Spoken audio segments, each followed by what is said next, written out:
guys! Welcome back to my channel. For today's vlog, we are going to answer one of the most requested question ever. Saan nga ba pwedeng ipa-convert ang inyong Atomy credit card into cash? And yes guys, lahat ng sasabihin ko ay legit and all of the 4 methods I'll share with you are working as long as the app is not under maintenance and you are redeeming during working hours. So, working hours ay 8 a.m. to 5 p.m. So please do not skip any seconds of this vlog. Para na din hindi kayo paulit-ulit nagtatanong sa akin kung bakit hindi nyo nga nare-redeem ang inyong Atomy credit. Ate, hindi ko ma-claim. Ate, hindi pa rin pumapasok sa GCash account ko. Kasi nga, 90% of the time ay nag-i-skip kayo. Everything you need to know is here. Before we start, super important reminder, kailangan alam ninyo ang 16-digit Atomy card number and ang 3-digit CVV number na makikita nyo sa likod ng card ni Atomy.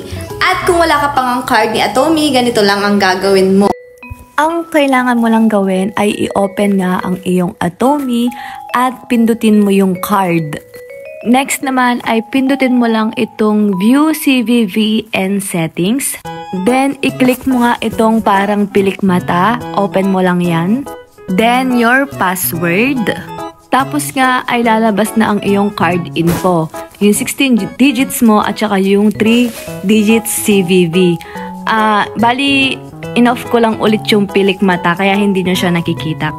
Pero tulad nga ng sinabi ko, pag pinindot nyo yung pilik mata ay lalabas na yung card details info after nyo i-input yung inyong passcode sa Atomy. Now, let's start! Here are the 4 ways to convert your Atomy credit card to cash. Number 1 is GrabPay. One of my favorites. Alam ko naman na halos lahat tayo ay meron ng Grab. Pero kung wala ka, downloadable naman ito both iOS and Android user. Kung gusto nyo nga mapanood itong vlog na ito flash ko lang sa screen nyo, hanapin nyo na lang sa aking channel. At nandyan na nga yung step by step kung ano ang gagawin nyo. Sasabihin ko lang dito yung pros and cons netong app na ito. Why is Grab one of my favorites? Low service fee. For 3,000 pesos, around 60 pesos lang ang kanyang charge. Usually, working ito. Pero minsan, syempre, nagkakaroon tayo ng maintenance sa mga app, which is very normal. Ang problema lang is, once a day ko lang siyang nagagamit. Every time na tinatry ko siya,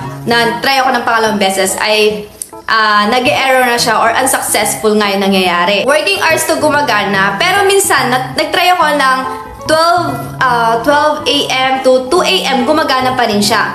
Pero usually guys, ito ay 8 a.m. to 5 p.m. siya nag-work. So, pag pumasok na nga siya sa inyong GrabPay wallet, ganito nga yung flow na mangyayari niyan.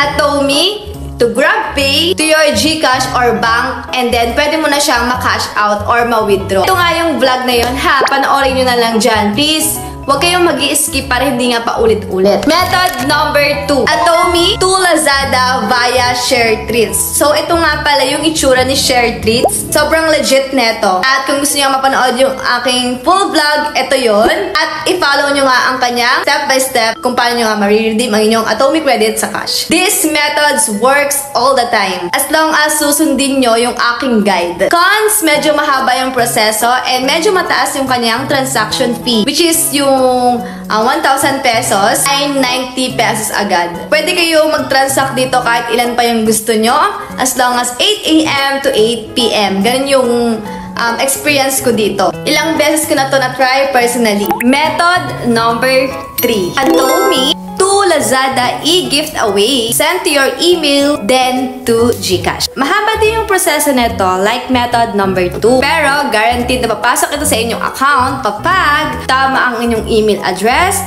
walang typo, at hindi kayo nag-skip sa instruction. So ito nga pala yung aking step by step. I-follow nyo na lang ang aking guide about dyan. Kasi once na may mali kayo sa inyong email address na nilagay, medyo mahirapan kayo sa pag-redeem. O kaya naman, mahirap siyang i-claim since pera ang usapan. Good thing about this, kapag sinundan nyo nga ng tamang instruction, pwede kayo mag-redeem up to 8 a.m. to 8 p.m. And kahit ilang beses pa kayo mag-try mag-redeem dito ng ganong oras, ay makakapag-redeem kayo ng kahit anong amount pa ang gusto ninyo. Medyo malaki lang din yung kanyang transaction fee katulad ni method number 2. 100% legit itong app na ito. And the final method is Maya Business. Isa to sa pinaka-top picks ko dahil 0 siya nung tinry ko. 0 yung kanyang transaction fee. Pero ngayon, meron na 5 pesos, pero sobrang mura pa din nun. Like kay GrabPay na 30 pesos sa 3,000, si Lazada naman at saka si GCash ay 90 pesos sa 1,000.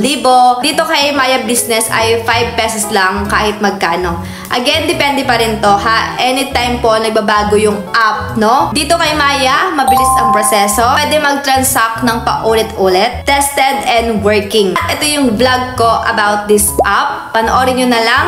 So, i-follow nyo ang step by step, no? Para hindi po paulit-ulit. So, ayun guys. Complete na ang 4 legit and working ways para nga ma-convert ang inyong Atomy credit into cash. Lahat to ay tested, guaranteed, at ginamit ko mismo. As long as hindi maintenance ang app at tama ang details na niligay ninyo, ay makiklaim nyo nga ang inyong cash. Reminder, don't skip the video. Follow every step. Double check your email address and card details. And remember, apps can update anytime. So fees and limits may change. If meron pa kayong katanungan, just comment down below. Don't forget to hit like, comment, share, and subscribe.